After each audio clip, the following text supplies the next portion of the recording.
In this section, we're going to take a look at right triangle trigonometry. That is to say, defining trigonometry starting from a right triangle. Now, you think about that and you think, well, yeah, obviously, trigonometry is the study of triangles, right? Trigonometry, triangles. What we're going to be looking at here is one way of defining the trigonometric functions. There is another one, which we'll see in the next section, which is maybe not quite as expected, but is a very useful way of thinking about it. But for now, we're going to start off with right triangle trigonometry. Given any right triangle, we're going to label the side that is directly opposite of the 90-degree angle. We're going to call that the hypotenuse of the triangle. I'll abbreviate it as HYP so I don't have to write out hypotenuse every single time. That's the same word that you see used in the Pythagorean theorem. You know, a squared plus b squared is equal to c squared. The sum of the squares of the two short sides of a right triangle is equal to the square of the hypotenuse. Same word there. Now, there's two angles left. We're going to pick one and focus on it. It doesn't actually matter which one you pick, but I'm going to go ahead and pick this one down here. And I'm going to use the symbol theta, which is a common symbol for angles in trigonometry. Okay? So now, once you've picked an angle, obviously not the 90-degree angle, but one of the other two, you're going to take the side that's directly opposite of that one, and we're going to label it as opposite. And I'll use OPP instead of opposite, so I don't have to write that whole thing out each time, but that just means opposite. And then the remaining side, the one that's actually touching this angle, notice this one doesn't actually touch that corner, we'll call this the adjacent side. The side that's adjacent, the side that's next to the angle. With these three labels, we can now give one definition of the trigonometric functions. Given an angle theta, we can take the sine of the angle theta, and we don't mean sine as in S-I-G-N, right? We don't mean sine as in like positive or negative. We mean sine. That's the name of our function. Although it's spelled S-I-N-E, the abbreviation, it doesn't save you a lot, but you usually leave off the letter E. So here we're going to write this as sine, and even though it's spelled S-I-N, sin, it's still pronounced sine, of the angle theta. There are 6 trigonometric functions. So here, the first one is the sine of that theta. The next one is called the cosine, which the whole word is cosine, but we just use the first 3 letters. The cosine of theta. Then there is the tangent of theta. The whole word is tangent, but we just abbreviate using the first 3 letters. At this point, you're starting to see a pattern there. The next one is what's called the cotangent. Notice they come in pairs: sine, cosine, tangent, cotangent. There's a reason for that, as we'll see in a minute. And then the last 2 are what's called the secant of theta. So this one is cotangent.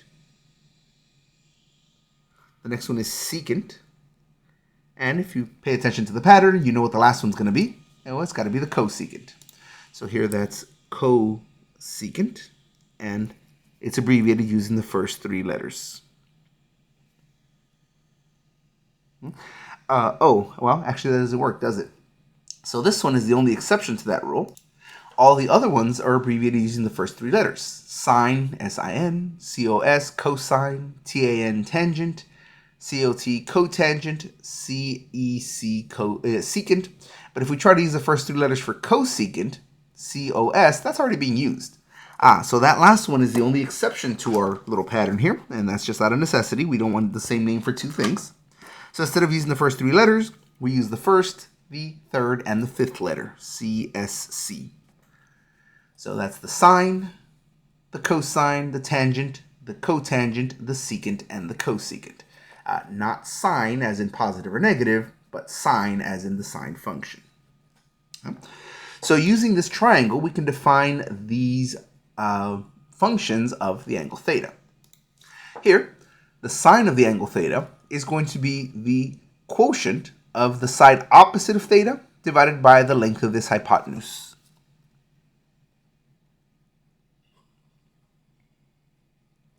As an example, if we had the Pythagorean triple, the one that you learned in algebra, that 3, 4, 5 triangle. This is a triangle that you can make. It meets the requirements of the Pythagorean theorem. So this is a right triangle. 3 squared plus 4 squared does equal to 5 squared. So here the sine of this angle theta would be 4 over 5. Cosine is going to be the adjacent side divided by the hypotenuse. So here adjacent is 3, hypotenuse is 5, so cosine of the angle theta would be 3 over 5. The tangent of the angle theta is defined as, and there's a couple ways you could say it. Using these three sides, you can say it's opposite over adjacent, like that. But if you notice, opposite over adjacent is the result of taking this fraction divided by this fraction. The hypotenuses would divide away, leaving you opposite over adjacent. So although you can say opposite over adjacent, and that is absolutely valid, you can also say it's the quotient of the sine divided by the cosine. Sine of theta over cosine of theta. Either of those is fine. Here, either way, if you take 4 over 5 divided by 3 over 5, you get 4 over 3, since the 5's divide away. If you use these right here and you say opposite over adjacent, you still get 4 over 3. So either way, you get the same result. To define cotangent of theta, that one is the adjacent side over the opposite side, which is literally just that one flipped upside down. You can also write that as cosine of theta over sine of theta. Either one is fine. They'll give you the same result. So here if I take adjacent, which is 3, over opposite, which is 4, I get that the cotangent of theta is 3 over 4. Or if I take the cosine of theta, 3 over 5, divided by the sine of theta, which is 4 over 5, the 5's divide away, leaving me 3 over 4. Either way, I get 3/4. Okay? The secant of theta is going to be the hypotenuse over the adjacent side, which if you notice, that's just the reciprocal of this one. Adjacent, hypotenuse, hypotenuse, adjacent. So you can also write this as 1 over the cosine of theta. It's just the reciprocal. Take this one and flip it. So if you take the secant of theta, you can either say, well, it's hypotenuse over adjacent, 5 over 3. Or you can say it's the reciprocal of the cosine, take the 3 over 5 and flip it for 5 over 3. Incidentally, this one over here, notice that this one and this one are reciprocals of each other. So you can also write cotangent of theta as 1 over the tangent of theta. There's a few different ways to define that. And finally, cosecant of theta. Cosecant of theta is the hypotenuse over the opposite, which if you notice, that's just the reciprocal of the sine function. So right here, we can write this as 1 over the sine of theta as well. Either of those is fine. Here you can either say, well, hypotenuse is 5 and opposite is 4. So cosecant is 5 over 4. Or you can say, oh, it's just the reciprocal of the sine function. The sine function is 4 over 5. So the reciprocal would be 5 over 4. And either way, we can define our 6 trig functions. So you might try that for a second. Take a right triangle. We'll call this angle here theta. And we'll label these sides 5, 12, and 13. That does form a Pythagorean triple. You can take 5 squared plus 12 squared, and that gives you 13 squared. So this is a valid right triangle. So using this triangle here, go ahead and give this a try. See if you can find what the sine of theta is, what the cosine of theta is, what's the tangent of theta, what's the cotangent of theta, what's the secant of theta, and what is the cosecant of theta. Go ahead and pause the video, give this a try, and once you are ready, go ahead and unpause and we'll go through it together.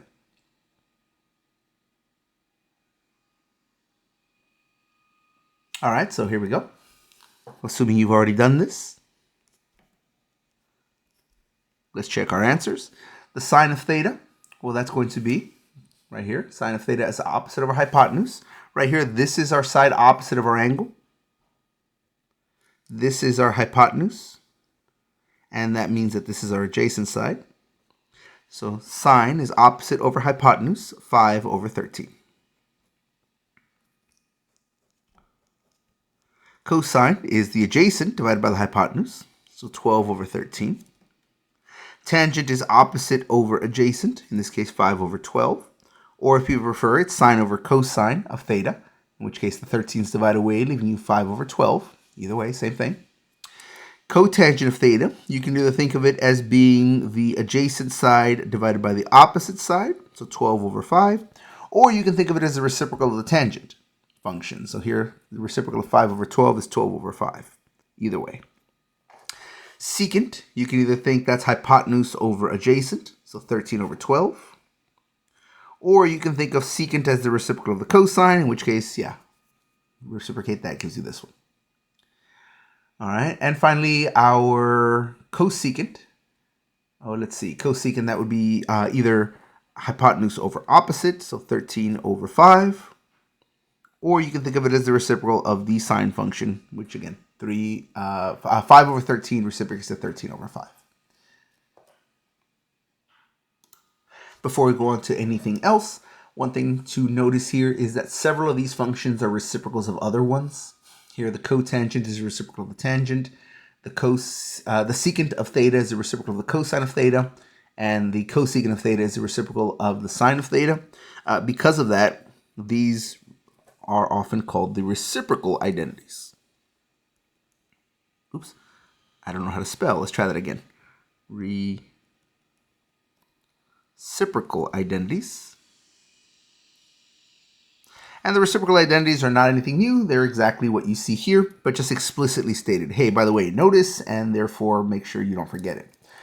Here they say that the tangent of theta is the reciprocal of the cotangent of theta. And then they'll say it the other way as well. They'll say, well, if that's the reciprocal of this, then this is the reciprocal of that. So cotangent of theta is equal to the tangent of theta. 1 over the tangent of theta. The secant of theta is 1 over the cosine of theta, which means that the other way around is also true. The cosine of theta is 1 over the secant of theta.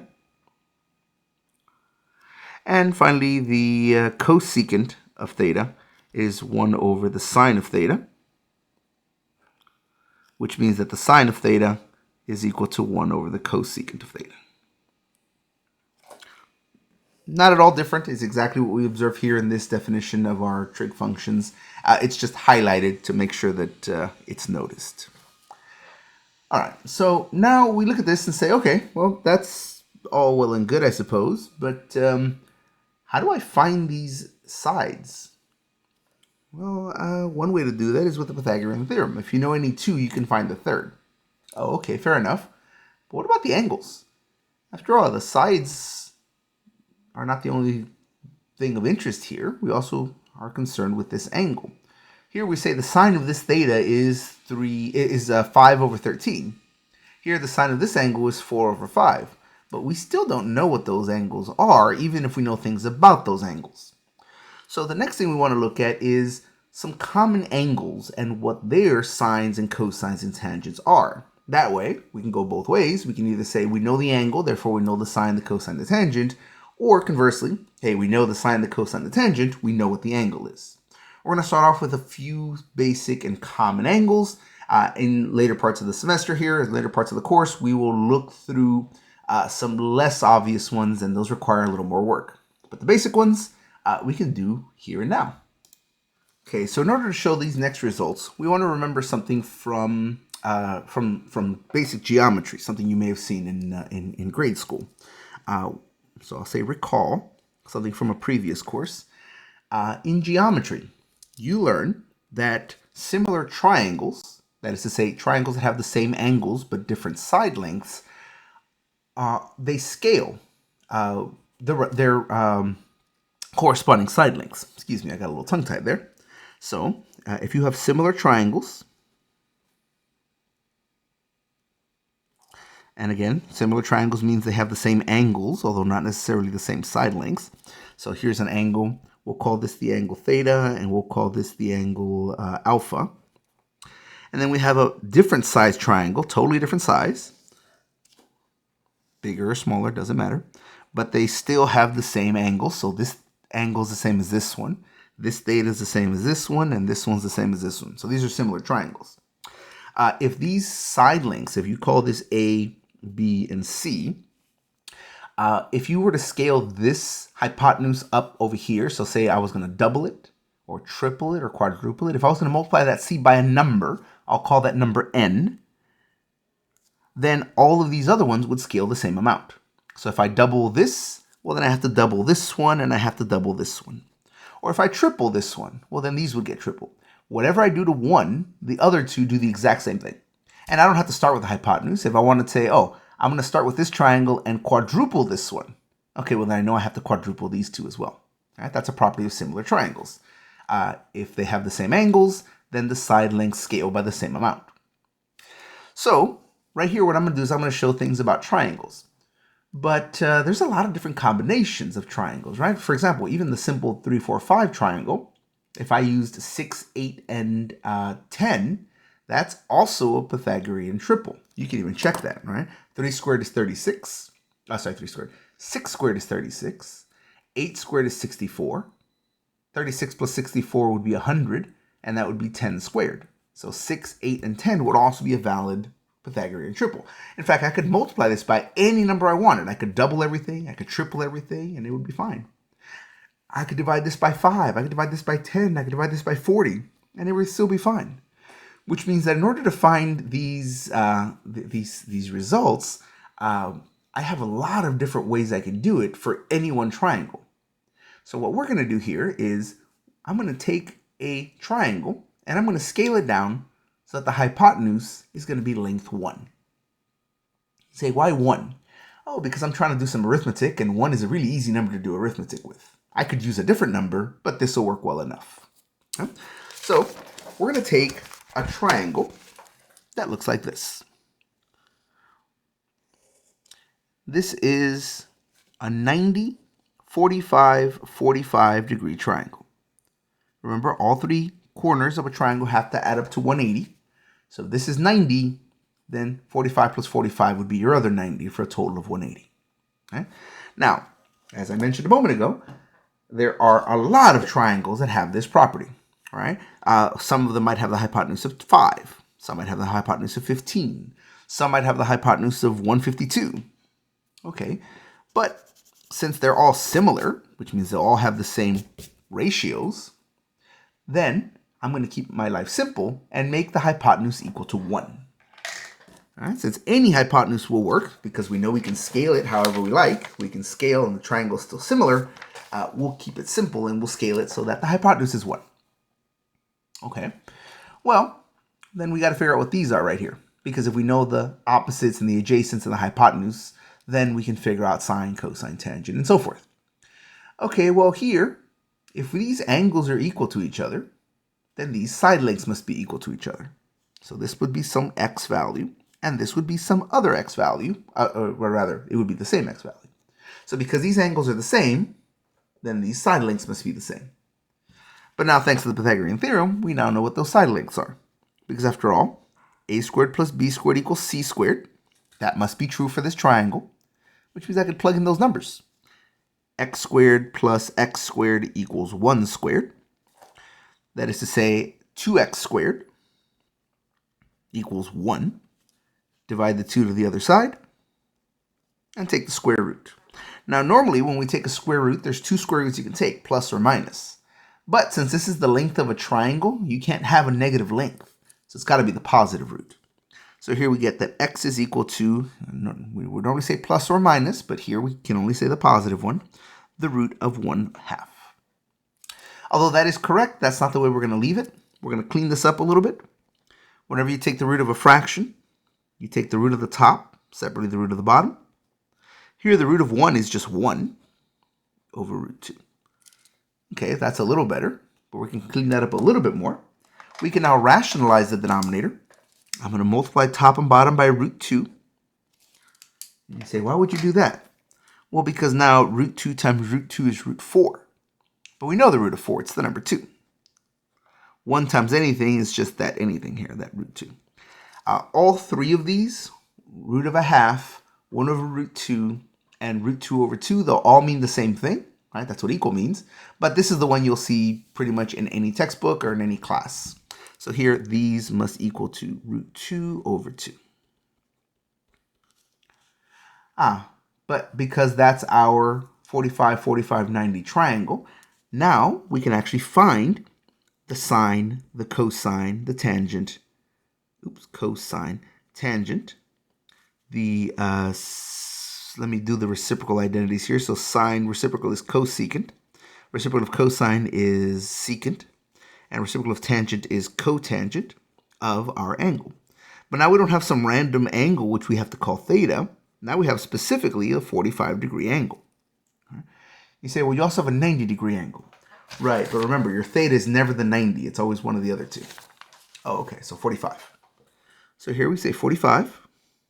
45. Don't forget your degree symbol, because remember, if you don't have a degree symbol, that automatically means radians. Here we're talking degrees. Can we do this in radians? We can, but we're starting with degrees. So here the sine of 45 degrees. Oh, let's see. Sine is opposite over hypotenuse. That's going to be root 2 over 2 divided by 1. Oh, and that's why we chose this to be 1. Right? We could scale this however we want. We could do another similar triangle. But since this is equal to 1, dividing by 1 doesn't change anything. So this just stays root 2 over 2. Cosine of 45 degrees would be adjacent over hypotenuse. I'm focusing on this thing, theta right here. Adjacent over hypotenuse. Oh, same thing, root 2 over 2. Tangent is opposite over adjacent. Oh, but those are the same number. And a number divided into itself is 1. Okay? And then these are just the reciprocals. So the reciprocal of sine of 45 degrees would be cosecant of 45 degrees. Here, we can either write this as 2 over root 2, which is correct, but we don't leave it that way. We rationalize. So coming over here, just off to the side, let me go ahead and rationalize that one. 2 over root 2. If I multiply by the root of 2 on top and bottom, then here I get root 2 times root 2, that's root 4. Root 4 is just the number 2. And then on top I get 2 times root 2. Oh, but now the 2's divide away, and I get 1 times root 2. So here, although 2 over root 2 is correct, you usually simplify it down to just root 2. Here, the reciprocal of cosecant of 45 is the cosine of 45 degrees. And so here, that's going to be the same answer. So this is also root 2. And then here, the cotangent of 45 degrees is the reciprocal of the tangent of 45 degrees. Oh, but the reciprocal of 1 is just 1. While you can figure out these results manually, which we just did, these angles, 45-degree angles, show up a lot in trigonometry to the point where you kind of just want to remember these. You say, I have to remember all 6 of these? Well, it would help if you remembered all 6. But bare minimum, you want to remember these 2. Because if you remember those 2, you can put those together to form all the rest of them. Because, well, the tangent of theta is the sine of theta over the cosine of theta. So if you know those 2, you can make that one. And then these are the reciprocals of those. So once you know this one, you find that one. Once you know this one, you get that one. Once you know those 2, you can get this one. And once you get this one, you'll get that one. So it might take you a little bit of work. It takes a few moments to actually do the arithmetic. But if you have those 2, you can find the rest. So should I remember all 6? Well, that's kind of up to you. Some people actually do just memorize all 6. Other people memorize just these 2. And then you can always derive the other 2 without a lot of effort. Okay, so is 45 degrees the only one that is common? Well, it is a very common one, but it's not the only one. Let's go ahead and take a look at the 2 other most common angles that we're going to need to worry about. Any other angles besides those 2 don't show up as often and also take a little more work. So we start with the nice ones. Incidentally, I'm going to do everything here in degrees. However, do recall that 45 degrees is the same as pi over 4 radians.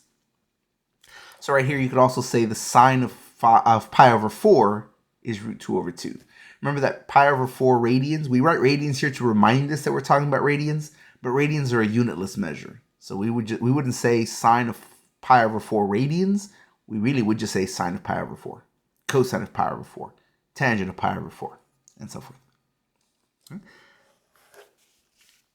All right, so now let's take a look at our other most common set of angles. And we're going to look at those simultaneously in this triangle here. So we're going to take this right here. That's 90 degrees.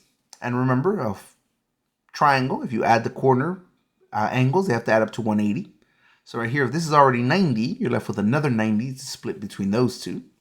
Here I split 90 evenly as 45, 45, but here we'll split it as 30 and 60. And from this one triangle, we'll get two results. We'll find sine and cosine of 30 and 60. You just have to look at opposite corners here. All right, so here we go. We're going to go ahead and take our 30-degree angle first. Worry about that one, then we'll come back to this one later. All right, we want our hypotenuse to be 1. Of course, we can scale it to anything we like, but we're going to use 1 because it's simple. If that's 1, notice that if I had another copy of this triangle down here, notice if I had another copy, this would be 60, 30 and 30, because this is just flipped upside down, so 30 would be the same over here. 30 and 30 would be 60, and that would be 60, 60, and, well, that would flip down here to give me 60. 60, 60, 60. That's called an equilateral triangle. And if you think back to your geometry, in an equilateral triangle, all your corners are the same, but also all your side lengths are the same. Okay, but that's not the triangle I have. I wanted this upper one. Well, yeah, but the upper one, this distance all the way down is 1. Oh, but I don't want the whole distance. I just want half the distance. Okay, then that distance must be half. Simple enough. Now this one right here, we'd have to use using the Pythagorean theorem. So we'd have to find using the Pythagorean theorem. Here we can say a squared. We don't know a squared, so I'll just call it a squared. Plus, well, I know b is half, so that'll be half squared, equals c squared. C is 1, so 1 squared. Here that's going to be a squared plus, if you square a half, squaring 1 gives you 1, squaring 2 gives you 4, so 1 over 4. And here if you square 1, you get 1. Subtract your 1/4 to the other side. 1 minus a fourth is 3/4. And so our a must be the square root of this. No plus or minus, because it's the length of a triangle. Length can't be negative. So when we get our a, the square root of 3 is on top. The bottom is square root of 4. Oh, but square root of 4 is just the number 2. So it's going to be the root of 3 over 2. And there we go. We find the edges, the sides of this triangle, 30, 60, 90. But now we can define the sine, the cosine, the tangent, the secant, the cosecant, and the cotangent of all of these angles. Okay, so we're going to start off with the 30-degree angle. So I'm going to take the sine of 30 degrees. I'll do cosine of 30 degrees. I'll do tangent of 30 degrees. Cotangent of 30 degrees. Let's see, what else? Let's do secant of 30 degrees. And then we'll do cosecant of, CSC of 30 degrees. It takes extra talent to misspell an abbreviation, but I managed to pull it off once in a while. Okay. All right, so if this is our 30 degrees, opposite of our 30 degrees is our 1/2. So I'll say that's opposite. Adjacent to my 30 degrees, that's this one over here, my root 3 over 2. So I'll say that's adjacent. And then my hypotenuse is this one up here, the one opposite the 90-degree angle. So here, sine is going to be opposite over hypotenuse. 1/2 over 1, that's a half. Cosine is adjacent over hypotenuse. Whenever you divide by hypotenuse, you're just dividing by the number 1. So here, adjacent over hypotenuse is just the adjacent side, root 3 over 2. Tangent is opposite over adjacent. So here that would give us 1/2 divided by root 3 over 2. The 2's would divide away, and you would be left with 1 over root 3. Although that is perfectly valid, many times, most textbooks will rationalize that answer, making the top root 3 and the bottom root 9. Oh, well, root of 9 is just the number 3. Okay? So either of these is valid, either 1 over root 3 or root 3 over 3, but as you'll find, most textbooks tend to prefer this one. Okay? And then the rest are just reciprocals. So the cotangent is the reciprocal of the tangent. So it's the reciprocal of 1 over root 3, which is root 3 over 1. Secant of theta, that's the reciprocal of the cosine of theta. So the reciprocal of root 3 over 2 is 2 over root 3. And again, they rarely leave it that way. They're usually going to want to rationalize that. So on top, I get 2 root 3. And on the bottom, root 3 times root 3 is root 9, which is just the number 3. And finally, the cosecant of 30 degrees is the reciprocal of the sine of 30 degrees. The reciprocal of a half is 2. And there we go. Again, if you would like, you can memorize all of these, but most people will just remember those two. And then from those two, you can find all the rest. If you divide sine of 30 degrees by cosine of 30 degrees, you'll get tangent of 30 degrees. And then once you have these three, their reciprocals are those three. Okay. But we can also get not just 30 degrees, but also 60 degrees. So now, if instead of focusing on my 30-degree angle to get my opposite, my adjacent, and my hypotenuse, now I can focus on my 60-degree angle. Opposite of 60 degrees is this one down here. Adjacent to 60 degrees is this one here, which means they're going to switch spots. What used to be the adjacent side is now the opposite side. What used to be the opposite side is now the adjacent side. But hypotenuse is still hypotenuse because it's still opposite the 90-degree angle. So now we could actually find the trig functions for 60 degrees. Take the sine of 60 degrees. Well, let's see. Sine is the opposite. We're not using this opposite anymore. Opposite of 60 degrees is this one. So that'll be opposite over hypotenuse. That'll be root 3 over 2. Notice those are just switched. The cosine of 60 degrees, well, that's going to be adjacent over hypotenuse. 1/2 over 1 is a half. And sure enough, yeah, these are just switched. Notice sine of 30 degrees is the same as the cosine of 60 degrees. And the cosine of 30 degrees is the sine of 60 degrees. This is why they're called cofunctions, because they partner together. And when you see these here, they're simply switched off. You say, well, the cofunctions, they just switch the numbers? But there's other cofunctions. Oh, well, let's take a look at those.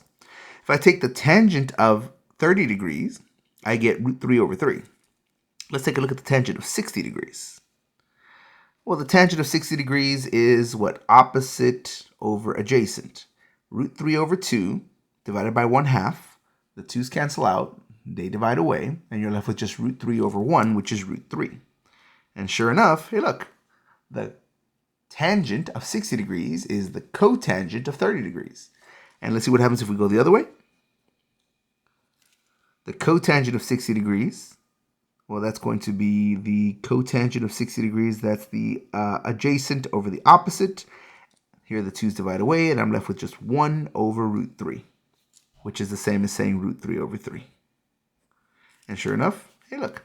So here the cotangent of this 30 degrees is the tangent of the 60 degrees. And the cotangent of the 60 degrees is the tangent of the 30 degrees. Likewise, these two. And then here, secant of 30 degrees, that was 2 root 3 over 3. Let's see what the secant of 60 degrees is, which by now you should see a pattern. You should already think, oh, I know what that is. But let's be sure.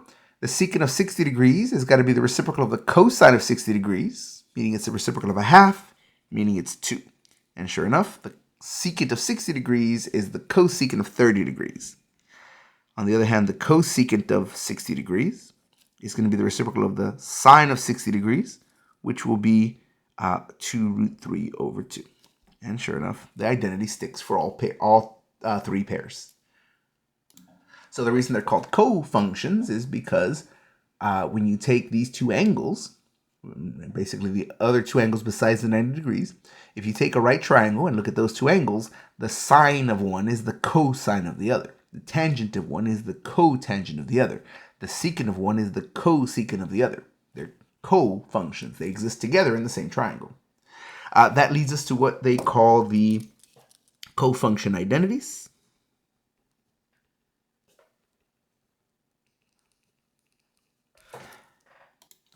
if you take the sine of an angle, that's going to be the cosine of 90 degrees minus that angle. So right here, the sine of 60 is the cosine of 90 minus 60, which is 30. And the other way around is also true. The cosine of the angle theta is equal to the sine of 90 degrees minus theta. And the same identity holds for the other cofunctions. If I take the tangent of theta, that's the cotangent of 90 degrees minus theta, whereas the cotangent of theta is the tangent of 90 degrees minus theta. And finally, the secant of theta is equal to the cosecant of 90 degrees minus theta. And the cosecant of theta is equal to the secant of 90 degrees minus theta. All right, so here, it looks like there's 6 things to remember, but if you just remember, hey, they're cofunctions, you just remember this right here. Theta is equal to 90 degrees minus theta, and just make sure you fill this in with cofunctions. Sine, cosine, tangent, cotangent, secant, cosecant. And you just really have to remember that, and the fact that these have to be cofunctions. Okay. And to summarize these all down together, all the information we need is here, but to summarize it all down together, the sine of 45 degrees, which is the same as saying the sine of pi over 4 radians, that's equal to root 2 over 2. The cosine of 45 degrees, which is the same as saying the cosine of pi over 4 radians, that's also root 2 over 2. The sine of 30 degrees, which in radians that's the same as the sine of pi over 6. That one's going to be 1/2. The cosine of 30 degrees, which again, that's the cosine of pi over 6. That's root 3 over 2. And finally, the sine of 60 degrees, that's equal to root 3 over 2. So the cosine of 60 degrees is going to be 1/2, just the opposite here of these two. And of course, there are 4 other trig functions for each of these, but once you know those 2, you can find the other ones. Divide sine of 45 over cosine of 45 degrees to get your tangent of 45 degrees. Divide these 2 to get tangent of 30 degrees. Divide these 2 to get the tangent of 60 degrees. And then once you have sine, cosine, and tangent, the rest are just the reciprocals. Oops, almost forgot right here. In radians, this would be pi over 3. So sine of pi thirds, and over here cosine of pi thirds.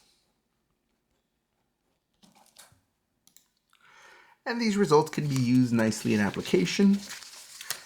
For example, let's say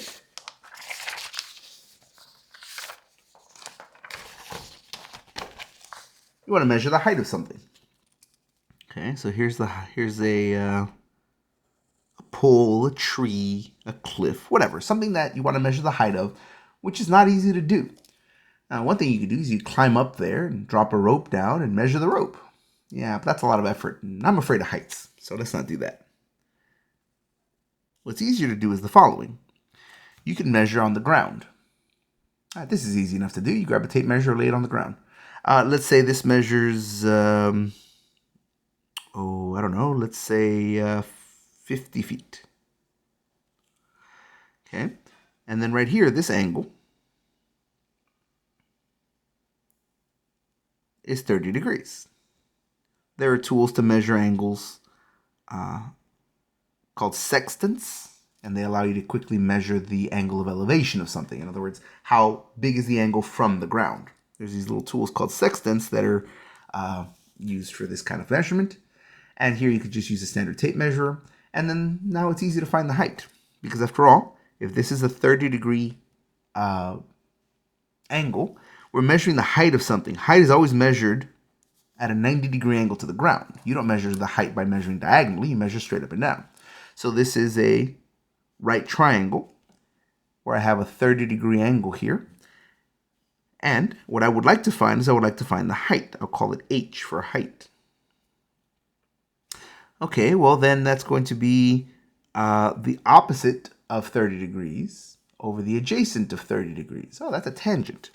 Here, the tangent of 30 degrees is equal to the ratio of the side opposite, which is our h, divided by the side adjacent, which is our 50 feet. Oh, but you know what? We know the sine of 30 degrees. Now, right now, we don't know a lot of trig functions. We just know the ones for 45, 30, and 60. For now, we're going to start off simply. In later sections, we'll see how to do this with any angle. We'll see, 35 degrees, 28 degrees, whatever. For now, we have to be nice to ourselves. We're just starting off. So over here, we see that the tangent of 30 degrees was root 3 over 3. So here, that tangent of 30 degrees, that's root 3 over 3, we derived earlier, is equal to h over 50. And finally, you multiply the 50 over to the other side. So here we get h equals 50 times our root 3 over 3 in feet. Now, in most math problems, we want an exact solution. We don't want a decimal approximation. We want it in terms of radicals. We want it in terms of pi and so forth. In application, though, that's not always the case. Here, if I asked you how tall is something, you told me, oh, it's 50 root 3 over 3 feet, I would look at you and say, I have no idea what you're talking about. Even as a mathematician, that's not something that's immediately going to make sense to me if you're asking something about a height. I'm expecting, oh, it's 60 feet tall, it's 70 feet tall. So although this is the exact solution, and in math problems, we generally want the exact solution. In the application, where you're looking for the size of something, the height, the distance, or whatever, you want to grab one of these evil contraptions and type that in. So we're going to take 50 times root 3 over 3. And that gives me a height of 28.8675. I'll round it to 4 decimal places. Feet, like that. And this is what's called an approximate solution. In math problems, where the question is find the solution to this abstract problem, that's what you want. But in application, you want the decimal approximation most of the time. On a homework or on an exam, make sure you pay attention to directions. A lot of times they'll just specifically ask you exact solution versus approximate solution. But if they don't ask you, then usually it's obvious from context. Math problems are done in exact results. Application problems are done with approximate results. So as our last problem for this section, go ahead and give that a try. You're given an object that you're going to measure, a tree, a pole, a cliff, whatever, something that's difficult to measure directly. You want to find its height.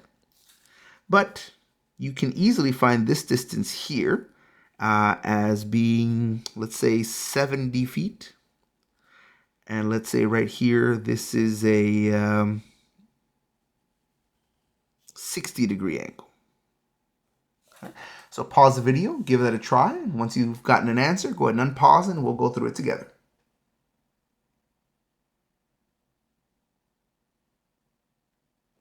Okay, so let's give that a try. Here we have opposite over adjacent for this angle. So that's going to be the tangent. The tangent of this 60-degree angle is the side opposite over the side adjacent. But the tangent of 60 degrees we know to be root 3. Right, we had that earlier. The tangent of 60 degrees is root 3. Or if you don't remember that, as long as you remember sine and cosine, that's good enough. The sine of 60 degrees is root 3 over 2. Cosine of 60 degrees is a half. And when you divide those, the 2's divide away, giving you just root 3. Either way, we get root 3 equals h over 70. And so here I can multiply the 70 to the other side to give me that h is equal to 70 times root 3. And again, that would be our exact solution, 70 root 3 feet. But if I ask you, how tall are you? Oh, I'm 2 root 3 feet tall. Yeah, no one talks that way. So in application, we often want to grab one of these contraptions and give ourselves a decimal approximation. So here this gives us a height of 121.2436 feet. And I'm going to round everything to 4 decimal spaces unless otherwise indicated. And there we go. All right, and that's it for that question. That's it for that section. That's it for that topic. If anybody has any questions, please reach out. Otherwise, I hope everyone has a nice day.